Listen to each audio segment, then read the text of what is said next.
Okay, this is part 2 of trying to fact check episode 13, Substantial Response. It's part of Ashes to Ash podcast by a woman named Ash Patino. That's how she spells it. She got mad at me because I said she was lazy, and she said, I'm being insulted by someone who's not watching my show. You didn't spell who's correctly, but she says that please, if you want to insult me, at least get your facts right. Well, I'm literally watching your show, and it's so full of misinformation, disinformation, and lies from the Johnson, and I don't see you correcting anything, and I'm not going to wait 6 months for you to come back and correct it. I don't know how many episodes you're going to make of this. Each one is supposed to stand alone, and you leave the viewer with an untruthful narrative about what has happened in our town, and you leave out 90% of the history and the context of how we got to this point.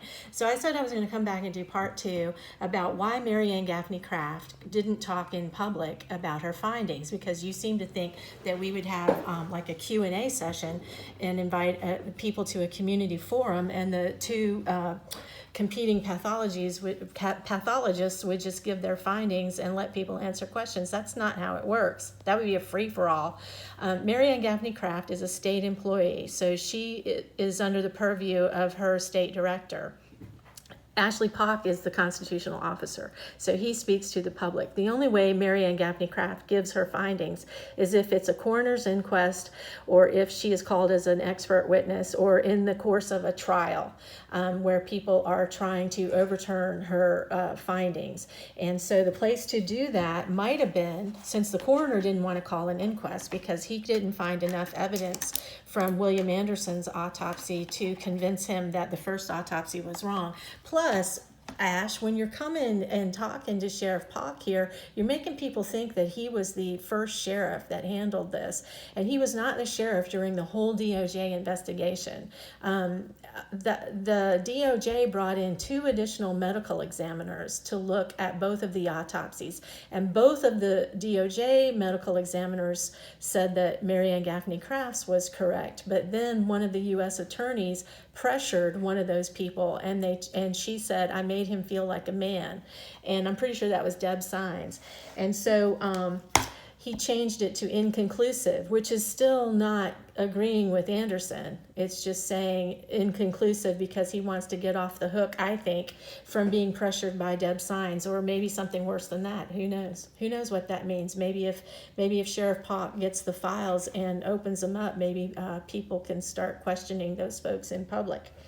So anyway, Mary Ann Gaffney Craft, there was no coroner's inquest for her to give her findings. And then I told you that the Johnsons sued everybody, right? At least 2 years, and I think it was 16 lawsuits. Approximately 40 people were sued. So the Johnsons, their attorney Shaveen King, kept wanting to drag out the lawsuits that he was putting together. And the Bells said, no, we have had enough because we have been accused for 4 years and nobody has put forth any evidence. We have had enough, and our lives have basically been destroyed, turned upside down. And, you know, they harassed Brian and Brandon at school. They harassed them on social media. They called his school at Florida State University, and they yanked his scholarship because they didn't want the harassment. They harassed him at the University of Akron when he got picked up by the Browns. They harassed him there. So it's been ongoing. But at this point in time, the Bells had just had enough. They said, you've sued us. Okay, we want to be deposed. We want to be deposed. If you have any evidence against us, it is the time to bring it. So they insisted, and Judge Porter agreed, that there would be depositions. So the only people that Shaveen King ever deposed in his lawsuits against 40 people, the only people he deposed were the Bells. So then when it got to the end of those depositions, the Johnsons said over 1,000 times, I have no evidence, I do not know, I cannot recall. They could not identify the people that they were suing. One man that they sued, a deputy, he was out of town in Louisiana the week that KJ died. Let's see, they sued the white school resource officer, but not the black school resource officer. they couldn't, they had nothing. I mean, zero. And I was in the courtroom the day that Shaveen King stood up and said, Your Honor, the absence of evidence is our evidence of a vast conspiracy.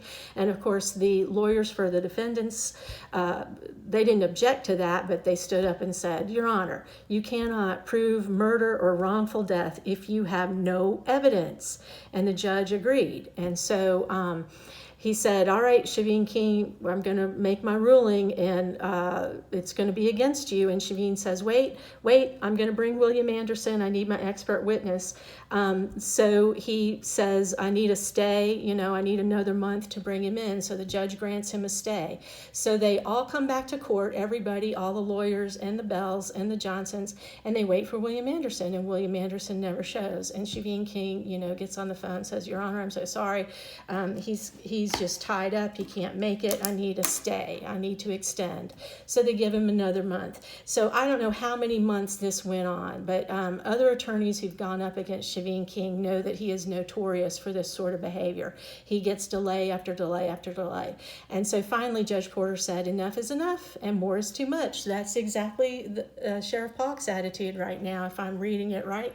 And I think I am. So he said, you either bring him in or we're done. And so William Anderson never came in, even though opportunity after opportunity was given to him to come to court and to be deposed under oath and cross-examined by the defense attorneys. And if he had agreed to do that, then Mary Ann Gaffney Craft would have been called by the Bells, and she would have had to defend her autopsy. So that's how things work. And I can't believe I have to explain this. I'm not a criminal justice major. I never taught it. I only taught biology, but I'm married to a lawyer. I talked to plenty of police officers. Because I was in the NAACP so long, I did all kinds of volunteer legal work. So I've kind of picked up things along the way, but there's no excuse for not understanding this. And if you didn't understand it, why didn't you go research it or ask people behind the scenes before you got out there? And what you're doing, you're trying to make Sheriff Polk look like he's unwilling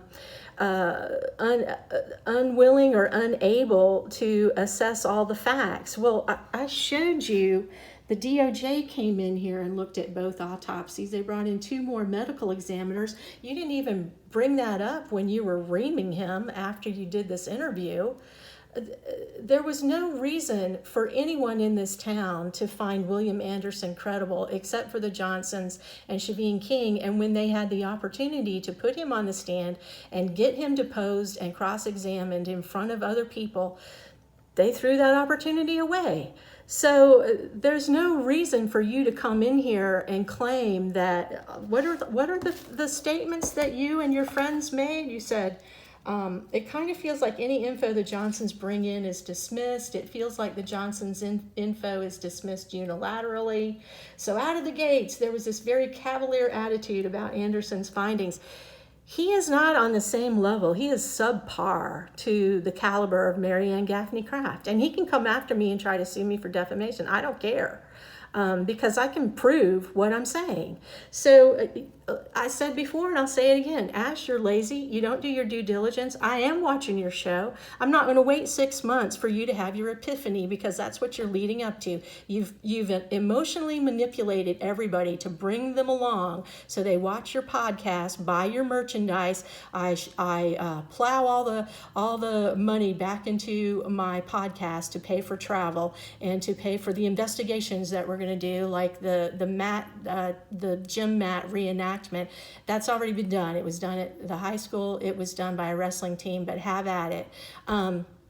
So I have no respect for you. I have lost total respect for the Johnsons.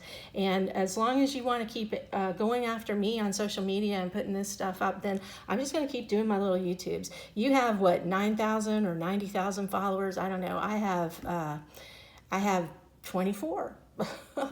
But obviously I'm very much of a threat to you that you would do this and put it on Twitter after you blocked me. I couldn't even see it. I didn't know you did it until somebody showed it to me.